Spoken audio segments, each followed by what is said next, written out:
Hello and welcome to the April edition of Spotlight Tampa. I'm Laura McElroy. Thanks for joining us today.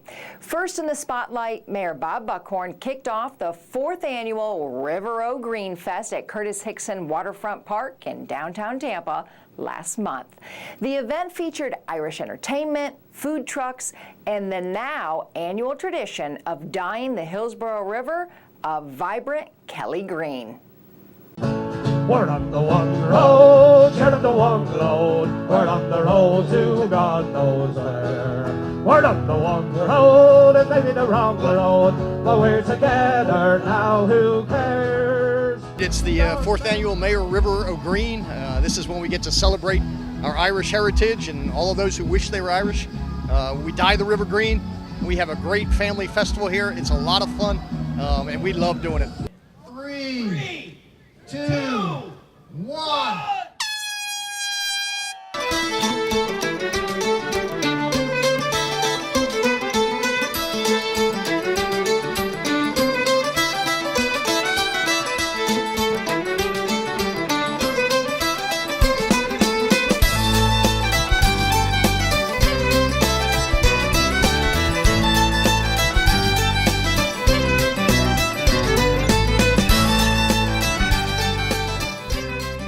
Two boats to add the dye to the water, and one of them adds the dye, the other one stirs up the water, and it's working beautifully this year. The dye is a biodegradable, non-toxic dye, non-toxic to aquatic life, and it's actually an orange powder that's used for tracer dye for plumbers and for search and rescue.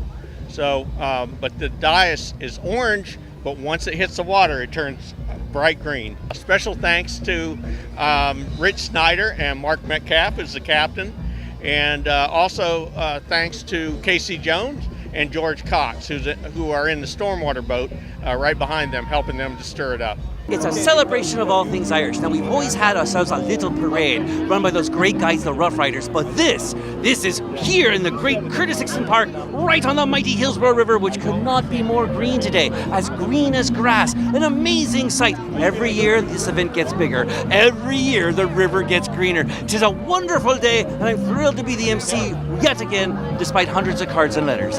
Well, it's a beautiful day. We haven't been down here to check this out, the greening of the river, so we thought we'd come down and check it out, and it looks like a great time.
Grow Financial covers the expense of 250 pounds of dye to transform the river green for nearly 5 hours. Well, once upon a time in downtown Tampa, it was hard for dog lovers to find a place to have fun with their four-legged friends. That's all changed. Spotlight's Abby Feely shows us where dogs can run off-leash on Tampa's Riverwalk. The dog park here at Waterworks Park is open daily from sunrise to 10 p.m.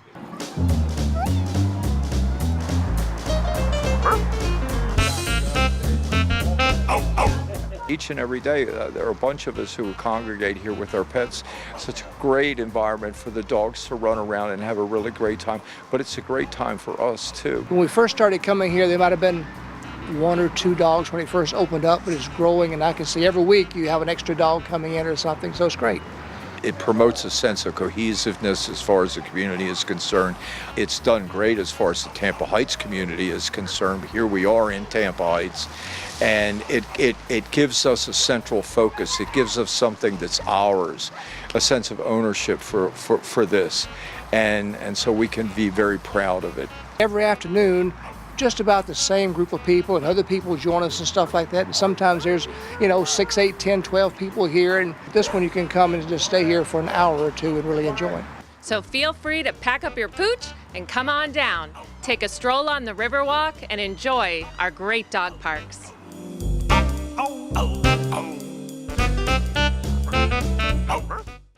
There are lots of dog parks to enjoy in Tampa. Just remember to be safe, obey the rules, respect the park and others.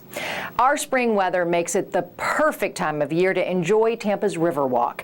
And Frank Crum shows us how some are going off-road when visiting downtown. People are discovering a new form of transportation to get around Tampa. All it requires is a little pedal power. This is awesome. I can even do it. It's easy. Located at the boat slips near the Tampa Convention Center, the Tampa Bay Water Bike Co. rents affordable human-powered watercrafts. I thought it would be really awesome to have in this area, and wanted a good way for people to utilize the Riverwalk as well as the Hillsborough River and the turning basin over here, and a good way for people to get on the water. So I said, this would be really awesome if we had it, and I said, I'm going to do this. Now where's the throttle and the clutch? Mayor Bob Buckhorn believes that the idea of rambling down the river on a water bike makes Tampa a unique place to be. These young folks had an idea, and this is the kind of entrepreneurship that we want to encourage, and particularly when it jibes with all of the other things that we are doing. I'm looking forward to the day when I see not only the crewing teams out there, but I see people riding up and down the riverfront going from Eulalie to the History Center on these vehicles. Turn your handlebars 45 degrees in the direction you want to go. Children as young as 6 and those young at heart can enjoy the river while perched on a water bike. Sean Drinker took a little spin for his birthday. This is definitely something a little different. It's not your typical paddleboard, it's not your typical kayak, it's a bike on top of the water. It's really easy. It's actually quite easy. It's almost easier to stand than it is to pedal. They're pretty wide, easy to maneuver. I'd definitely do it again. In downtown, this is Frank Crum reporting for Spotlight Tampa. If you're ready to take a water bike for a spin, the owners suggest you make a reservation. You can connect by going to tampawaterbikes.com. Rentals start at $30 an hour. Well, stay with us. There's much more Spotlight Tampa to come right after the break. Have you noticed the increase in colorful wildflowers throughout Florida? Thanks to sales of the state wildflower license plate, many important projects have taken root. Planting along highways and within communities, educating homeowners about the benefits of native landscaping, nourishing the pollinators that make other crops possible, and researching new ways to protect Florida's unique environment. With the state wildflower license plate, you can help add beauty and color to Florida. Hi everybody, I have an old-time story for you. Mama Driggers lives down by the river. She doesn't have much, but she has just enough. She has a ragged tent, a rusty stove, a rackety bed, and a rickety chair. Stories are music to the heart. If you want to hear the rest of this story and more, come on out to the Tampa Hillsborough County Storytelling Festival. Welcome back to Spotlight Tampa. I'm Laura McElroy. It's hard to believe, but our very own Florida Aquarium is celebrating its 20th anniversary. And here to tell us how they've grown and improved over the course of the last 20 years is the aquarium president and CEO, Tom Stork.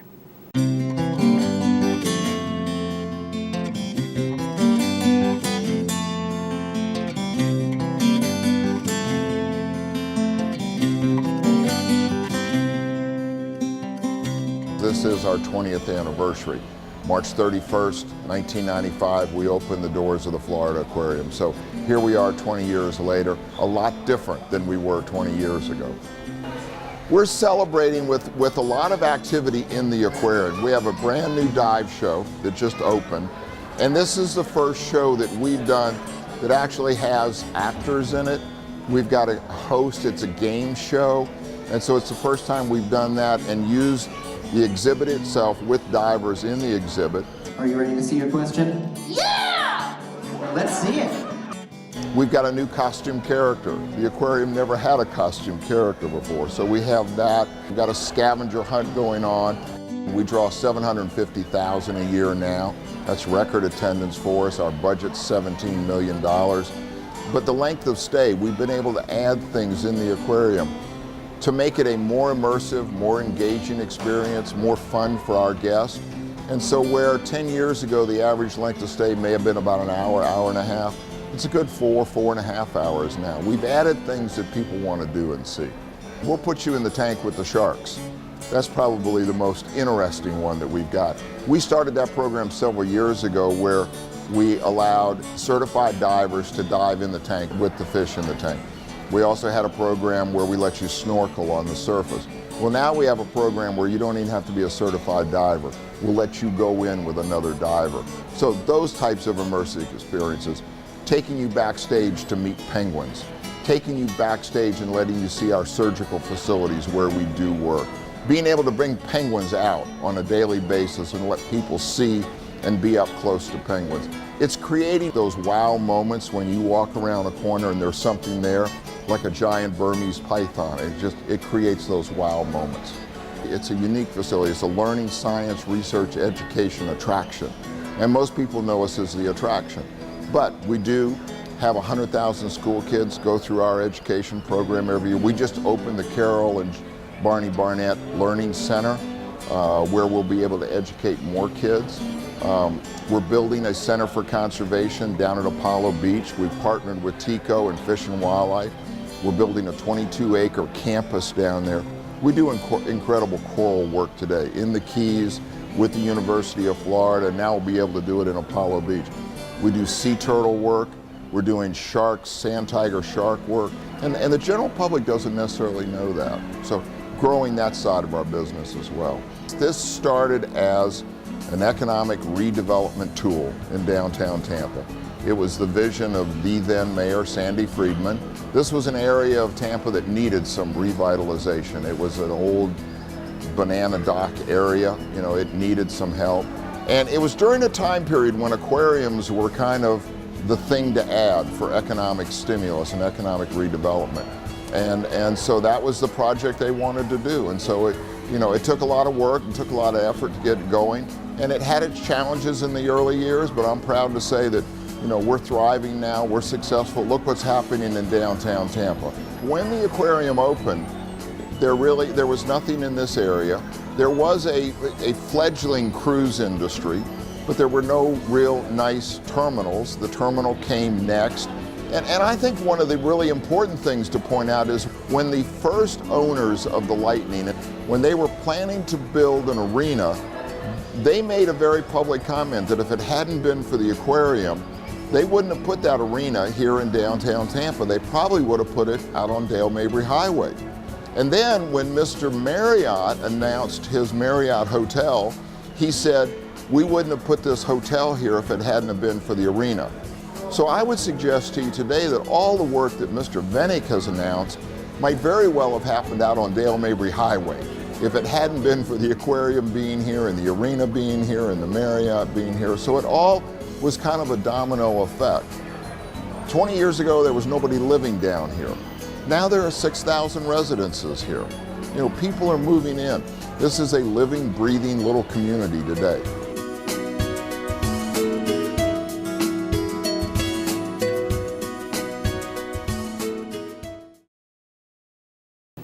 And we will have more for you next month on some of the exciting things going on at the Florida Aquarium for its 20th year celebration.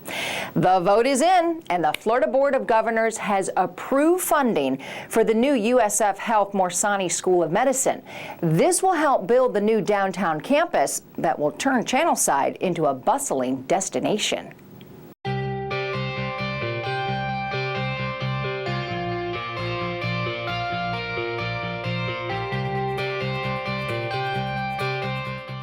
Recently, the citizens of Tampa were shown the plans that will transform downtown Tampa into the next great waterfront city.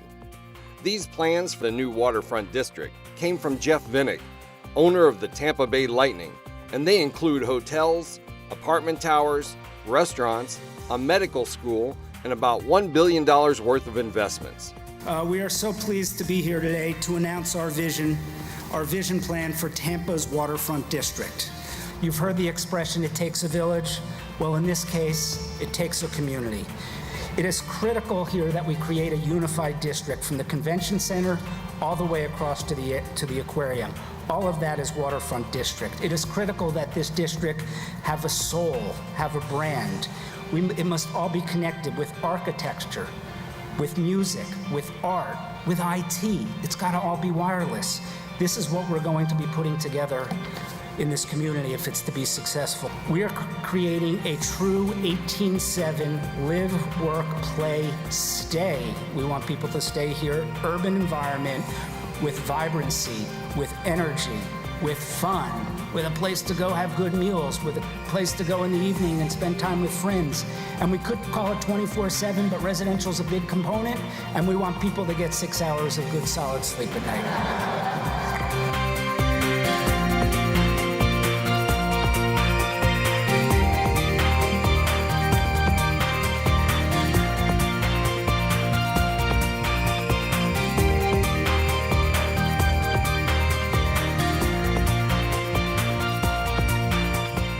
One of the biggest hurdles for this project was Florida's Board of Governors approving the funds to allow USF Health's Morsani College of Medicine to move downtown into the new waterfront district. Mayor Bob Buckhorn held a press conference to discuss the board's recent meeting. Today's a good day. Good day for USF. Good day for Tampa. As all of you know, the Board of Governors has recommended unanimously that the USF Med School be moved to downtown Tampa, as well as the USF Heart Institute. That is a great shot in the arm for the process. The next step would be that it would move to the Florida legislature for funding, but this was the last big hurdle that we had to overcome. This is a pivotal moment for USF Med School and for the Heart Institute, but more importantly, for the bigger Tampa Bay region. This is a game changer. And to now know that we are the vast majority of the way there to moving that medical school downtown, really for us is probably the most significant event that has occurred in the urban core in the last 20 years.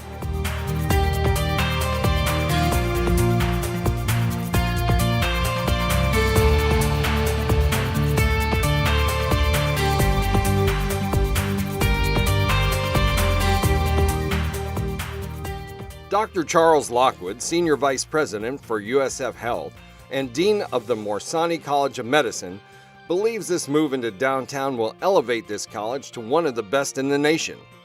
This is going to achieve two critical aims. One, it's going to allow us to be very close to our primary teaching facility, which will be great for the medical students and for the professors.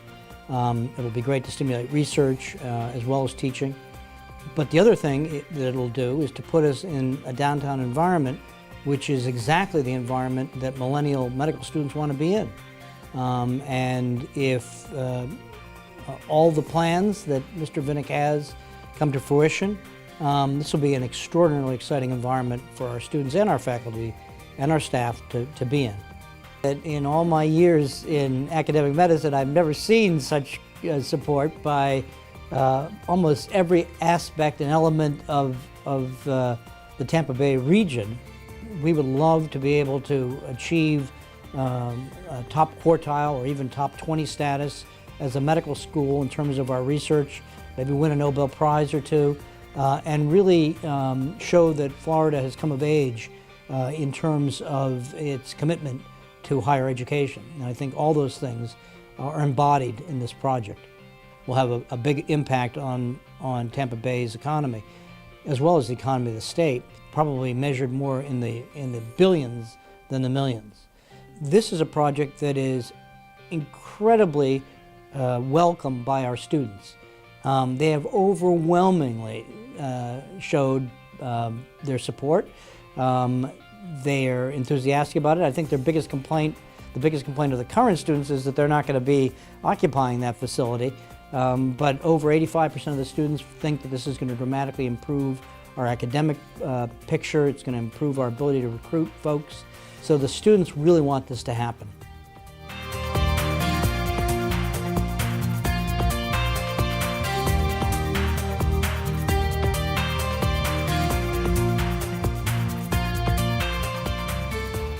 The current student body at the university echoed Dr. Lockwood's assessment of the college's move downtown. When I was at the Board of Governors meeting a couple weeks ago, I saw that during the presentation, University of South Florida's medical school was the furthest distance from the medical campus to its affiliate hospital. Honestly, so I think having your main working hospital, so Tampa General Hospital, our main affiliate with the medical school campus to be, being very close in proximity makes our medical campus even stronger. From my perspective, I strongly believe that moving the medical school campus downtown will elevate our campus and make it even more attractive to potential applicants, even more attractive to potential residents, and even doctors who want to teach at the hospital.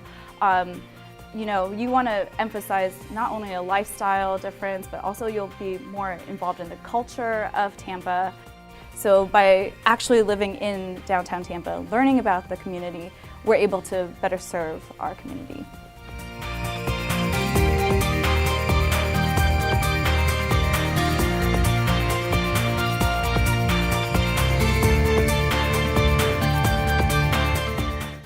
Of the school's almost 500 students, 94% are from the state of Florida. This spring, Tampa's Lowry Park Zoo hosts the cultural event of the season, Zoominations. It's truly a dazzling exhibit of colossal lanterns sprawling over 26 acres. It's an unforgettable journey through the ancient Chinese art of lantern sculptures. You wander past giant glowing pandas, zebras, and mythical creatures, and you really can't help but to marvel at the millions of LED lights and lanterns that are constructed with materials that range from silk to dinnerware. I'm Rachel Nelson reporting for Spotlight. This spring, Tampa is hosting the cultural event of the season, an authentic Chinese Lantern Festival, and it's only at Tampa's Lowry Park Zoo.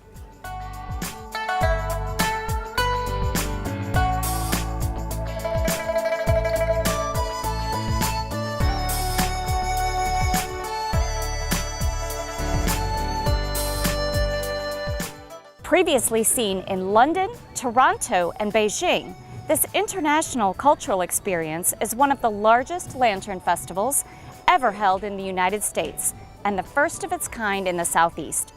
Known as Zoominations, this dazzling exhibition of colossal lanterns features 30 spectacular scenes over 26 acres of the zoo. The illuminated displays represent traditional Chinese themes, from nature to folklore, and groups of larger-than-life zoo animals.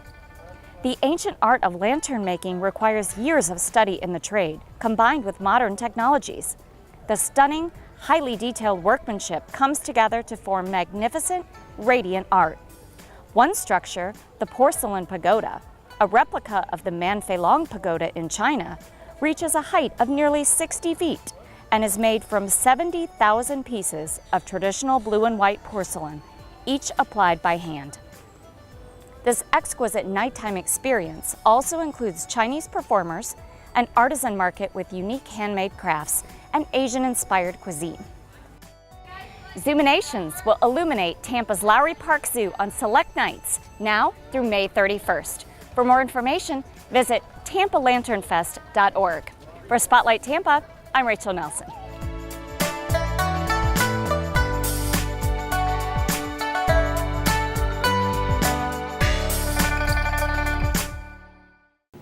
Here's an interesting fact. The ancient art of Chinese lantern making began in the Han Dynasty back in 206 BC, which was known as a time of invention in science. They were used originally for lighting, but the lanterns evolved into an art form and became a significant part of festivals. Summer is coming up, and Busch Gardens is inventing new ways for people to get up close and personal with some of their cutest critters.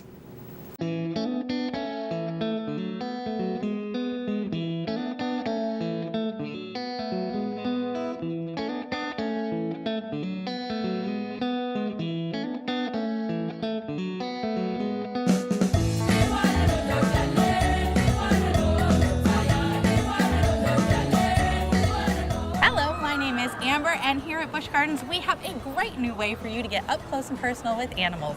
It's called Animal Vision and comes complete with a meerkat cam. So 24 hours a day, 7 days a week, you can check in on what our meerkats are up to. These are amazingly social creatures who spend all day together doing different things, watching out for predators, checking out the world around them, and now you are part of that world too.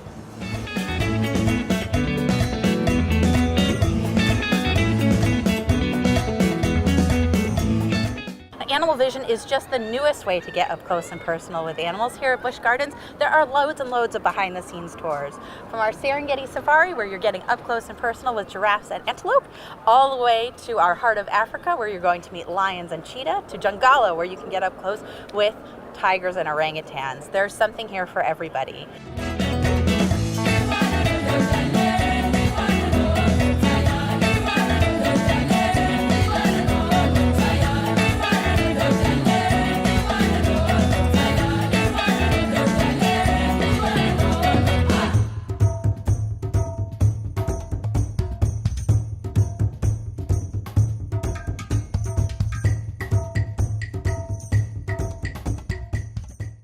Speaking of something for everybody, we have camps coming up for kindergarten all the way through college.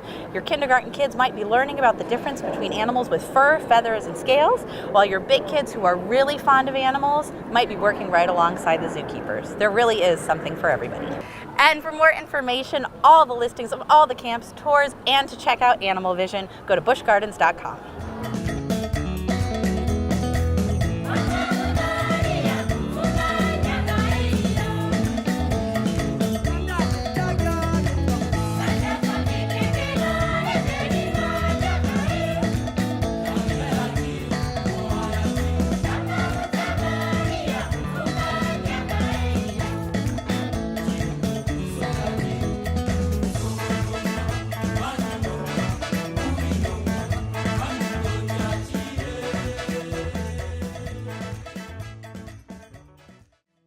Busch Gardens brought the very first roller coaster to Tampa. It's a steel corkscrew coaster we all know as Python.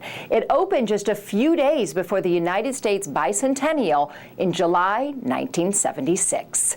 Speaking of fun rides, biking is becoming more popular for downtown commutes. Spotlight's Gabby Cabrera joins us with more. Tampa is filled with planes, trains, and automobiles, but cycling is now on a roll. I talked to Karen Kress, the Director of Transportation and Planning at the Tampa Downtown Partnership, a small nonprofit organization that focuses on the revitalization of downtown Tampa. She also co-chairs for the Tampa Bay Cycle campaign, who are known as the spokespeople for cycling. Tampa has made great strides in bikeability. From a downtown perspective, that's really what contributes to making a vibe in a downtown. The studies show that people who are walking and biking actually spend more money at retail stores and restaurants because they notice things, it's easier to stop, etc. When you're driving in your car, you're kind of on autopilot and you're not necessarily even, looking around. So whatever we can do, it's actually economic development to try to encourage more biking. The city of Tampa, as I mentioned earlier, is really putting in a lot of infrastructure to make cyclists safer. So, Platt and Cleveland, a pair just outside of downtown, now have what's called a buffered bike lane. Drivers see cyclists, the more they're going to look out for them. It sounds maybe counterintuitive, but I actually feel safer riding my bike in downtown Tampa than I do almost anywhere. The reason for that is when people are driving downtown, they're expecting congestion, they're expecting people, they're expecting activity, so they're looking around. They're not on autopilot driving down Hillsborough Avenue, not kind of watching out for people. There's lots of resources out there, and if people want to visit tampabaycycle.com, we try to capture all of that on that website.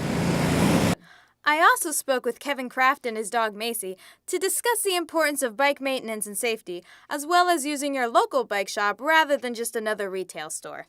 Well, there's a lot of difference but between the bikes you would get at a big box store, such as a Walmart or a Target, and the bike that you're going to get at any bike shop. A lot of the big box stores don't hire mechanics in to build their bikes. If it's not assembled properly, then you could be asking for a lot of trouble. We just don't want to see anybody get hurt. We want you to enjoy your ride and be able to ride the next day. Here at City Bike Tampa, being a downtown shop, we have a little bit of a different market than some of the other shops in the area. We get to do what I like to call simple bikes, meaning it might have less gears or it might have a different braking system. Could mean the difference of less parts that are going to brake less. When you're commuting or riding around the city, there's a lot of reliability. It's a bike that you're going to be relying on to get to work or to get home from dinner or what have you. And being flat, we get some liberties to get away with some simple designs. Not to mention they look cleaner and can ride really well. Bike maintenance, while seeming simple to us, can actually be quite complicated. There are a lot of moving parts on your bike, and when things sit, sometimes you can get out of place, things can rust, things can slow down. And our job to be able to recognize and get things moving so that way you can not only be comfortable but safe and you can actually get a nice ride. The best thing to do is ask. We, ourselves included, no bike shop should ever charge you to look at your bike. If there's something you're not sure of or something doesn't sound right, just come by and ask, because that can make the difference between a $5 adjustment now and a $100 part swap later because something got worn out. So it's our job more to educate than anything. If we're not doing our part to make the population more educated, then we're actually doing ourselves a disservice just as much as we're doing, the public a disservice. Ultimately, when you're looking at a bike purchase, the right bike is the one you're going to want to ride. But it's our job to make sure that you're safe and going to be able to ride it effectively. And finally, I met Eric Troll from Coast Bike Share, one of the most prominent bike renting services in Tampa. So how does Coast fit into biking in Tampa? Well, for starters, we provide 300 bikes to all of the citizens and visitors of the city. So you can simply walk up to any one of our 30 locations, jump on any one of our 300 bikes, and be on your way. People are shifting more towards bikes as a mode of transit, particularly because traffic is getting worse and worse. It's far quicker, 9 times out of 10, to jump on a bike and get to your final destination than it is just to find a parking space, not even the trip in between. You can actually reserve bikes up to 10 minutes before you get to them. So if you're at Amalie Arena enjoying some lightning games and third period is just about to end, you can put the bike on hold, walk up to it and simply put in your PIN code when you're ready within that time frame, and you don't have to worry about competing with 19,000 other people for that bike. Wow, it's that easy. And you're off and riding. That's amazing. So what's great about bike share is it's a complement to bike ownership. I personally have my own road bike, which is great for long distance runs and the more athletic and leisurely travel. Where bike share fits into the equation is it's great for point A to point B trips. So if you're downtown, say right here, we're in front of the vault and we need to get over to Ybor City just for a meeting, that may be a trip we take on bike share. So we don't have to worry about the liability and our bike potentially being damaged or lost or stolen. So another great feature of bike share is there is no maintenance. Obviously that's what we're here for. So you're able to jump on a bike when you need it, where you need them, and there's virtually no maintenance on your side. So there's 2 different ways you can get a Coast bike. You can log on either via our mobile application, which is Social Bicycles, or visit our website, which is coastbikeshare.com. It's 4 pretty quick pages. You simply fill in your payment information, you walk up to the back of the bike, and then you're off and riding. Tampa's a great place to ride your bike, so come on down and see for yourself. For Spotlight Tampa, I'm Gabby Cabrera. Dog parks, water bikes, and bicycles, oh my, just one more great way to enjoy the city of Tampa. Summer is just around the corner, which means Tampa Parks and Recreation is gearing up for some great activities. Spotlight's John Allen joins us with the rundown of summer fun. Hello, I'm John Allen, Recreation Manager for Tampa Parks and Recreation Department. I would like to share some information with you about our upcoming summer camps. You can register online or at any of our recreation centers. Remember, you must have an active rec card when enrolling for any of our summer camps. This year's 10-week theme is a blast from the past, where campers will experience decades of time from the roaring 20s through the new millennium. This year, we have added several new camps to our summer lineup and have partnered with several instructors and organizations to provide you with an even more quality programming option. We have also added numerous new sites. Our specialty camps encompass aquatics, nature, art, and sport-based camps. These camps are anywhere from 3 days to 2 weeks in length. We have both half and full day camps available. Prices may vary by camp. Some new camps we are excited about include Camp H2O, Minecraft Stop Motion Video Camp, Real Fishing Camp, and Culinary Arts Cooking. We have partnered with Mad Science of Greater Tampa Bay to provide you a unique hands-on science experience to campers. We have also expanded our sports offering by including 2 new Fits Kids programs, boot camp and triathlon training. We will now allow 4-year-olds to register for our High Five Joe Abrams camp. There is truly something for everyone. We are committed to having every child experience a fun and meaningful summer. Thanks to our friends of Tampa Recreation and other donors, we are providing summer camp scholarships. You must be a city resident to qualify, and if you would like to apply, please fill out our application on our website, tampagov.net/summer camp. You can visit our website for a list of camps and, most importantly, our registration information. If you have any questions, please call our summer hotline at 813-274-3345. If you're interested in working for our Parks and Recreation Department this summer, please visit jobapps.com/Tampa. At Parks and Rec, the fun never stops. Look for our fall programming coming soon. Makes you want to be a kid again. Registration for summer camps just opened last month. Well, that's it for the April edition of Spotlight Tampa. I'm Laura McElroy. For all of us here at CTTV, I hope you have a great day.